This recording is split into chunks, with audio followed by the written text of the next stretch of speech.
kasus seorang mahasiswa itu sampai nekat melakukan penipuan jual tiket konser gitu.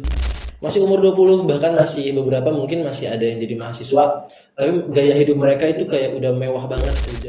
Kemuliaan seseorang dilihat dari bagaimana adab dia, perilaku dia, sopan santun, ilmunya. Tapi justru jika melihat konteks pada anak muda zaman sekarang nih, kebanyakan dia nih anak muda tuh yang belum mapan secara finansial, tapi malah secara paksa nekat gitu, pengen banget flexing, pengen banget ikut-ikutan buat pameran, atau kita bisa bilang siklus yang nggak ada habisnya. Tapi kebanyakan orang bukannya tobat, dia malah berpikir depo kalau depo nggak. Kaisar Persia dan Romawi ini hidup dalam keadaan kemewahan, sedangkan engkau hidup dalam keadaan seperti ini. Budaya sekarang yang kita lihat, banyak anak muda yang melakukan hal seperti itu.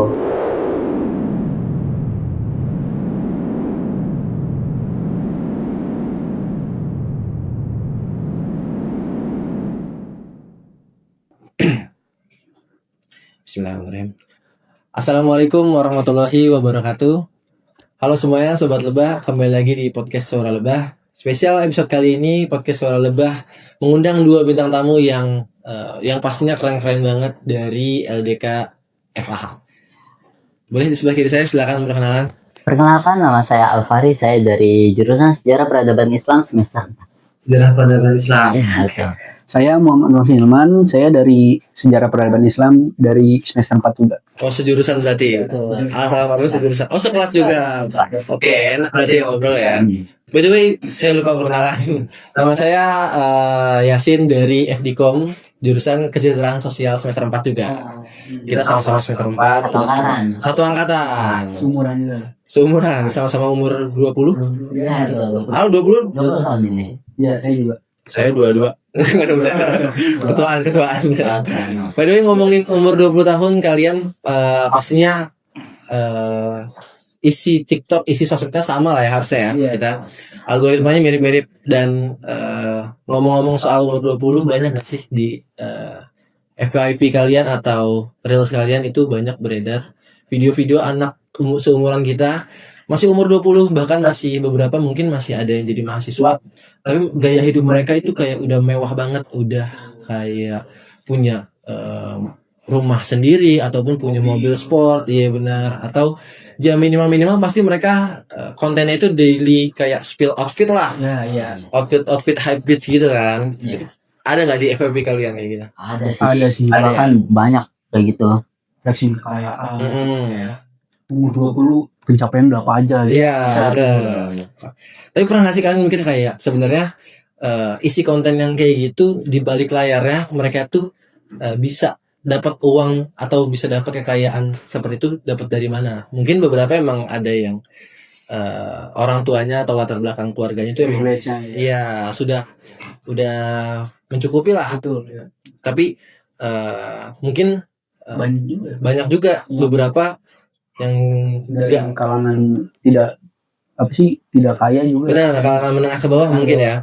Soalnya beberapa waktu lalu juga aku lihat ada seorang mahasiswa itu sampai nekat melakukan penipuan jual tiket konser gitu. Bahkan sampai ada yang terjerat kasus kriminal berat ke temannya sendiri.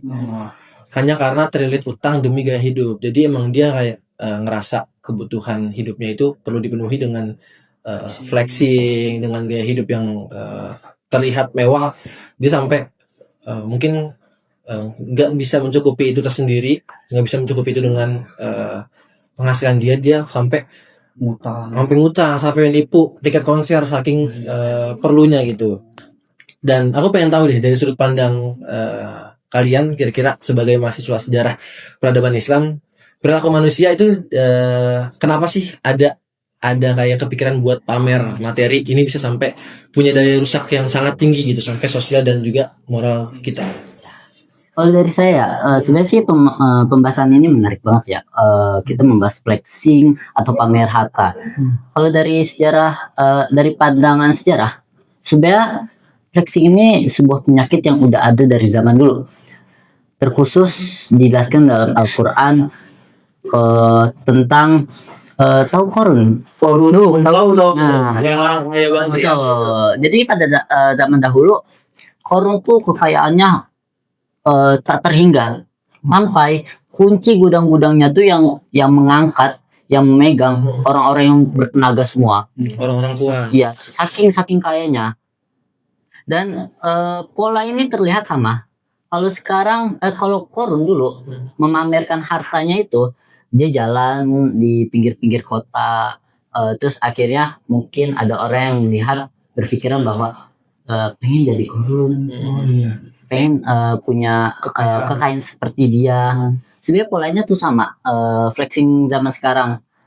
Netizen melihat bahwa apa yang di media sosial itu, kekayaan yang ada di media sosial itu, dia berpikir bahwa pengen punya kekayaan seperti dia tuh. Nah itu tuh penyakit yang sudah ada dari zaman dahulu. Oke, berarti sebenarnya casingnya atau tampilan itu sebenarnya sama ya, tapi penyakit hatinya tuh yang beda. Jadi kalau Korun dulu karena dia pamer tuh emang karena dia punya, sedangkan mungkin beberapa anak muda zaman sekarang yang memamerkan hal tersebut belum tentu semuanya memaksakan, benar. Dan kenapa ya sekarang mohon maaf nih anak muda tuh yang belum mapan secara finansial tapi malah secara paksa nekat gitu pengen banget flexing, pengen banget ikut-ikutan buat pamer ke sosial media. Nah, justru inilah perbedaan budayanya ya dari zaman dulu sama era sekarang ya. Era digital ini tuh ada anggapan dengan nama hyper reality atau realitas semu yang menjadikan media sosial ini sebagai alat untuk flexing anak-anak muda. Sehingga pemikiran anak-anak muda nih era zaman sekarang nih ada paradigma bahwa kita harus memiliki sesuatu agar dianggap keren. Ya. Padahal jika kita menganut dari apa sih yang dikatakan dalam Islam ya, kalau misalkan titik dari kemuliaan seseorang itu tidak dilihat dari apa yang digunakan ya. Justru apa yang jika kita lihat dari abad pada Islam awal muncul ya, kemuliaan seseorang dilihat dari bagaimana adab dia, perilaku dia, sopan santun, ilmunya. Tapi justru jika melihat konteks pada anak muda zaman sekarang nih, kebanyakan dia melihat memamerkan hartanya dengan apa yang dia gunakan. Justru melihat dari situ tuh titik daripada kehebatannya gitu. Berarti zaman sekarang kayak dirasa kualitas seseorang tuh dilihat dari material apa yang dia punya. Ya. Standar hidupnya itu yang dari apa yang dia pamerkan di sosial media seperti Instagram lewat feed-nya gitu. Bukan dari bagaimana sikap dia atau bagaimana cara kualitas konten yang dia keluarkan ya. Benar banget. Dan kalau kita geser ke efek dominonya nih, ini yang paling mengerikan dan lagi marak banget dibahas di mana-mana, yaitu dampaknya ke sektor ekonomi. Yaitu maraknya pinjol dan juga judi online. Banyak anak muda yang sampai limit pinjolnya itu habis, sampai emang udah di banyak aplikasi itu semuanya udah nggak bisa minjem lagi. Dan mereka tuh ngelakuin itu demi dapat uang instan, demi dapat uang secara kayak cepat lah ya. Karena mereka butuh, mungkin memang karena pendapatan yang nggak terlalu banyak tapi pengeluarannya yang cukup banyak, jadi mereka harus kayak cepat-cepat menutupi, benar. Dan dari kacamata kalian gimana titik temu antara gengsi digital ini dengan lingkaran setan, atau kita bisa bilang siklus yang nggak terlalu baik, siklus yang nggak terlalu baik dari pinjol dan juga jual. Sebenarnya sih ini lingkaran setan ya, kita nyebutnya lingkaran setan karena ini siklus, dan ini juga lingkaran ini udah terstruktur, yang dimana banyak anak muda sekarang berpikiran bahwa pengen deh nongkrong di kafe mahal, pengen deh nongkrongnya tiap minggu nih, yang otomatis pengeluaran dia dari pemasukan apa yang dia dapatkan itu tuh berbanding terbalik. Yang seharusnya pemasukannya lebih disimpan, dibuat nabung, ini difoya-foyakan, atau dalam istilah kata dia nongkrong cuman ingin estetiknya aja. Nah, ketika mahasiswa atau orang yang baru awal kerja berpikiran seperti itu tuh akan menyebabkan pikiran yang gimana ya, kita ketinggalan zaman nih kalau nggak nongkrong. Ada mindset pasti ada mindset seperti itu. Karena pastinya ya kita nongkrong di media sosial, kita pengen pamerkan ke SG, ngasih makan sosmed. Ngasih makan sosmed, ya betul. Ngasih makan sosmed. Ya pasti ketika sudah duit saya udah habis nih, larilah ke pinjol. Pinjol untuk memenuhi standar kualitas flexing dia. Akhirnya ketika pinjol sudah tak terbendung kan, untuk dibayarkan, akhirnya pasti dikejar oleh debt collector. Iya. Ya kan, Iya. juga banyak dicicil kayak gitu, Tagihan. tagih-tagihan. Bukan, tapi kebanyakan orang bukannya tobat, dia malah berpikir depo kalau depo nggak? Judi online. Judi online. Ini kalau tahu judul bukan berarti kita melakukan ya. Ini buat edukasi aja ya. Lagi marak juga di Benar. sekarang nih. Iya. Depo 10.000 mana tahu naik ke 10 juta. Itu terpikirin kayak gitu dong. Judul. Tak terhingga ketika dia berpikir depo 10.000, 100.000 ternyata nggak naik. Udah uang habis di pinjol, judul juga udah habis. Waduh, ini sebenarnya kalau ditarik dari kacamata Islam, segi Islam itu, semoga aja kita terhindar dari hal seperti ini ya.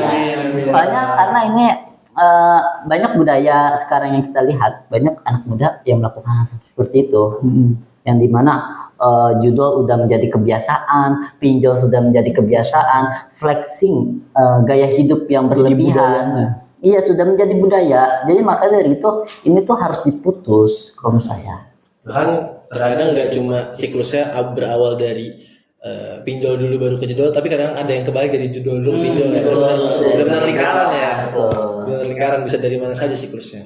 Menurut Marvin, Jika kita perhatikan hal tersebut ya, dampaknya itu bukan hanya pada pribadi yang melakukan sendiri, tapi juga kepada circle pertemanan dia, circle media sosial dia. lingkungannya. Betul, lingkungan juga. Karena banyak kasus di mana mahasiswa yang terlilit pinjol atau judol ini, mereka melakukan hal-hal yang di luar batasnya. Seperti dia mengambil uang organisasi, atau dia mengambil uang berbohong pada orang tuanya untuk membayar tagihan semesteran, tapi malah digunakan untuk membayar pay letter dan juga pinjolnya itu. Waduh.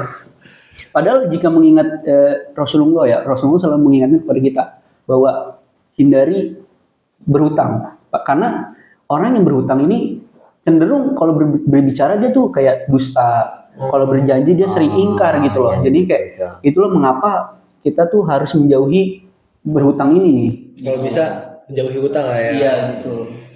Seadanya aja, benar. Karena mungkin emang benar kalau misalkan orang berhutang pasti secara insting dia pasti melakukan hal-hal negatif. Dia mengorbankan hal-hal yang lebih gitu untuk bisa mendapatkan apa yang diinginkan dari mungkin Nggak karena sesuai dia- dengan pemasukannya ya. Betul. Sampai beda-bedain judul segala macam. Tapi emang benar-benar apa ya, marak si pinjol dan judul ini emang sangat marak di anak muda Betul. kayak kita, karena anak-anak seumuran kita lah yang emang lebih intens ke sosial media sebenarnya. Karena aku sebagai anak FDCom itu juga ngerasa sebenarnya media ini punya tanggung jawab besar di sini. Sosial media punya pengaruh besar karena industri digital kita itu emang didesain, pokoknya iklan-iklan ataupun komersialisasi judul ini emang dibikin secara menarik biar ibaratnya kayak eye catching di mata kita nih, buat kita menarik kayak wah tertarik buat pinjol nih, karena emang mereka pun mengemas kata-katanya tuh manis banget, kayak seakan-akan save reward nggak pakai ribet ini caranya secara instan, ataupun kayak wujudkan mimpimu sekarang, join link ini segala macam iya, kayak gitu kan. Apalagi kan anak muda sudah membangun itu ya lagi-laginya juga. Benar. Membangun jati diri. Lagi nyoba sana sini lah ya. Iya. Ditambah lagi konten-konten flexing para influencer yang menurut aneh juga itu yang memancing keinginan para anak muda buat kayak pengen deh kayak dia, pengen deh nyontoh kayak dia. Kelihatannya keren soalnya emang karena mindset awalnya orang yang terlihat secara material tercukupi itu dianggap keren. Dari awal mungkin mindsetnya dari situ ya. Dan akhirnya mereka lari ke pinjol tadi kayak gitu. Bener banget sih. Apalagi kalau misalkan kita melihat konsep dari kesetaraan itu ya. Apalagi kita melihat konsep kesetaraan dari Rasulullah. Rasulullah ini kan dia seorang yang paling mulia di bumi. Betul. Seorang pemimpin juga. Betul. Tapi jika kita lihat dari segi kehidupan Rasulullah, dia hidupnya sangat bersahaja. Karena pernah suatu ketika sahabat itu Umar datang ke kamar Rasulullah, dia melihat belakang punggung Rasulullah ini ada bekas suratan, karena dia tidur di kasur yang tipis. Lalu Umar berkata pada Rasulullah, ya Rasulullah, Kaisar Persia dan Romawi ini hidup dalam keadaan kemewahan, sedangkan engkau hidup dalam keadaan seperti ini. Lalu Rasulullah menjawab juga, berkata pada Umar, apakah engkau tidak ridho ya Umar jika mereka mendapatkan dunia dan kita mendapatkan akhirat? Jika kita ngambil dari prinsip ini nih, harusnya anak-anak muda pada zaman sekarang tuh harusnya tidak melihat duniawi ini secara ke atas. Kita juga harus melihat dunia ini secara ke bawah agar kita tidak meremehkan nikmat-nikmat Allah yang sudah diberikan selama ini nih. Biar bersyukur juga. Biar bersyukur, biar tetap tawadu gitu, biar tetap nggak harus melihat FYP yang tentang influencer yang selalu flexing setiap hari. Iya, betul. Itu yang merasakan menimbulkan di anak-anak muda ini rasa kurang. Rasa kurang ini yang menjadikan dia harus bisa mewujudkan apa yang seperti idolanya atau di IG-nya bisa setiap hari dia lihat gitu lah. Seperti itu. Melihat dari realita yang udah serumit ini nih, di mana ekonomi, teknologi dan juga krisis moral berbaur jadi satu. Kira-kira langkah apa atau langkah konkret apa yang bisa kita lakukan sebagai anak muda itu, terutama sebagai mahasiswa yang tiap hari tuh hidup di ekosistem digital ini, biar kita tuh nggak gampang terajak lah, nggak gampang terbawa arus. Itu kira-kira gimana ya caranya? Kemarin sih ada mata kuliah sejarah sosial. Saya sempat nanya ke dosennya, Pak, gimana sih cara membentuk budaya yang baik? Jadi dipaparkan ada beberapa struktur. Yang pertama tuh internalisasi. Apa tuh internalisasi? Jadi internalisasi itu berdampak pada ketika kita masih kecil hingga remaja, itu tuh dari kalangan keluarga itu berdampak sekali dengan pergaulan anaknya, bagaimana anak diasuh oleh orang tuanya, itu tuh sangat mempengaruhi pikiran, pertumbuhan. Dan yang kedua sosialisasi ini beranjak ketika anak itu ketika saat labil-labilnya, ketika saat remaja itu butuh mencari jati diri. Nah ketika itu muncullah yang harusnya jadi budaya baik yang diterapkan oleh orang tua. Misalkan dari orang tua internalisasinya udah bagus nih, ternyata pas di sosialisasinya, pas di pertengahan remajanya ini pertamanya buruk. Pertemanannya tuh yang suka ngajak flexing, atau dari media sosialnya juga udah toksik, atau bahasa kasarnya tuh udah nggak baik. Itu tuh kita memiliki hak sepenuhnya untuk memblokir akun-akun tersebut. Sebagai orang tua, kalau udah sosialisasi, kita sebagai diri kita sendiri, kita harus sadar. Otomatis kita kan udah balik, kan udah dewasa, kita tahu yang mana yang baik. Betul, itu sih. Kalau misalkan kita lihat dari pengolahan finansial yang bagus ya, kita tuh juga harus mengembalikan fungsi uang nih, yang tadinya dicari-cari oleh anak muda ini kepada tujuan utamanya. Uang itu kan sebagai alat memenuhi kebutuhan, bukan instrumen untuk memenuhi gengsi gitu, yang nggak ada habis-habisnya juga. Sehingga jangan sampai kita membiayai gengsi kita ini dengan uang yang sebenarnya kita belum miliki. Kita malah justru dengan meminjam gitu. Harusnya kita tuh harus menjauhi uang-uang kayak seperti pinjol atau paylater dan lain sebagainya lah.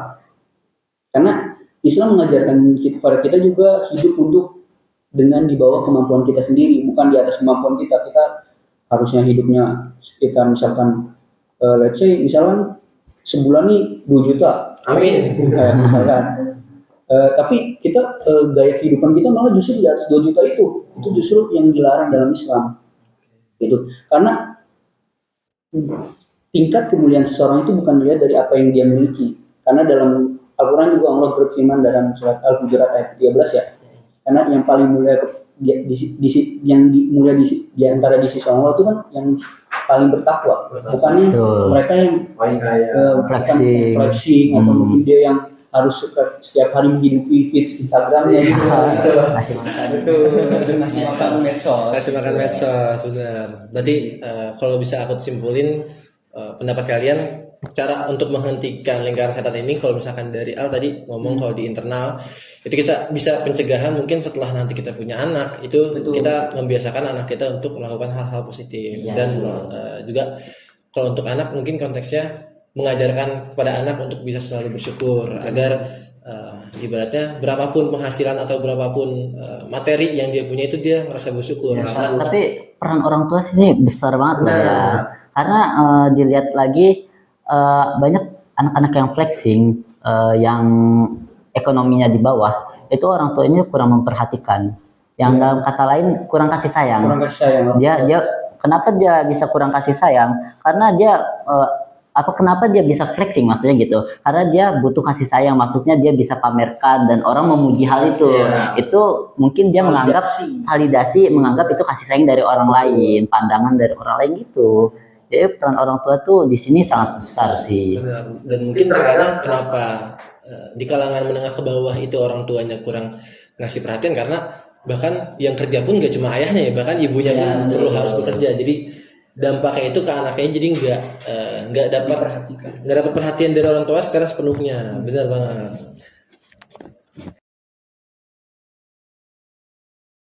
Oke dia itu tadi kita udah sedikit ngobrol-ngobrol terkait gimana pendapat kita di POV masing-masing dari latar belakang jurusan ya, kalau bisa dibilang latar belakang jurusan masing-masing, kalau gimana pendapat kita soal budaya flexing di anak muda ini. Dan aku juga ngerasa sebenarnya kita punya tugas besar untuk mengubah narasi di ruang digital. Kayak yuk kita kurangin flexing, budaya flexing ini, dimana flexing tapi flexing yang soal material ya. Betul. Mungkin kita bisa mengubah budaya flexing ini jadi budaya flexing soal prestasi kita atau flexing kita lagi melakukan hal-hal produktif yang lebih bermanfaat. Betul, itu lebih produktif lah ya terlihatnya. Ya kesimpulannya mungkin bisa dibilang kalau gengsi dan standar hidup mewah itu hanya membawa kita ke jalan buntu.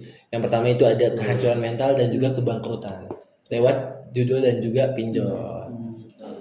Terima kasih kepada Al dan juga Fahri sudah bersedia untuk menemani Lidah Lebah, podcast Suara Lebah di episode kali ini. Untuk menutup episode kali ini mungkin dari Al atau Fahri ada kata-kata atau pesan yang ingin disampaikan kepada para sobat lebah ya. Nih kamera. Yang ini mana nih kameranya? Ini atau ini? Yang ini kali. Ini kali ya. Oke. Jadi itu saya kan lumayan sering nge-scroll. Jadi ada influencer atau konten kreator memberikan pesan gini. Kalian tuh di umur 20 nggak perlu punya apa-apa. Atau kalian di umur 20 nggak harus punya apa-apa. Karena proses hidup seseorang itu berbeda-beda. Bahkan ada orang yang memiliki kesuksesannya tuh di umur 50 tahun. Yang patut kita lihat bagaimana cara kita bersikap pada memiliki kedewasaan tersebut. Dan kita siap dalam kesuksesan hal tersebut. Itu sih. Oke, bagus banget dari Al nih. Maafin jangan jadi pressure. Gak apa, Alvin pasti bisa lebih bagus kata-kata. Kalau dari saya ya, kesuksesan seseorang tuh bukan dinilai dari apa yang bisa mereka dapatkan hari ini. Karena jika kita melihat banyak orang-orang miliarder atau orang-orang kaya di luar sana, justru banyak mereka yang mendapatkan kekayaan miliaran itu bukan di umur 20-an. Jadi tuh kita sebagai anak muda ya, kita harusnya tidak minder atau kita tidak merasa influencer ini nih kaya karena udah umur 20-an udah punya mobil mewah, punya rumah mewah. Justru kita tuh harus tambah semangat, bukan minder dengan kekayaan tersebut, karena banyak yang kaya itu justru di umur udah 50 tahun. Itulah, jadi karena minder inilah kita jadi kadang terjerumus pada budaya flexing dan akhirnya terjerat oleh judul dan pinjol. Jadi pesan dari saya adalah jangan melakukan seperti hal-hal pinjol dan judul itu.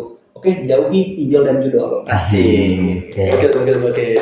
Sekali lagi terima kasih banyak kepada Al dan juga Fahri. Dan juga buat sobat lebah, di sini kita bertiga bukan merasa paling benar, tapi kita hanya berbagi gimana pendapat kita soal hal negatif kayak gini. Buat sobat lebah di luar sana, jangan lupa terus pantau konten-konten menarik kita di sosial media kita. Di Instagram ada di @lidahlebah dan di Spotify itu juga ada di @lidahlebah. Buat sosial media LDK FH boleh dipromosi kalau mau. LDK FH. Oh, di Instagram ya? Iya, Instagram di @ldkfh. Ada di bawah sini ya, ntar editor tolong ya. Sekian mungkin sharing session yang bisa kami berikan kepada sobat lebah semuanya. Semoga podcast Suara Lebah di episode kali ini bisa membawa manfaat untuk kita semua. Yasin pamit undur diri. Saya Marvin undur diri juga. Al-Fahri pamit undur diri. Wassalamualaikum warahmatullahi wabarakatuh. Dadah.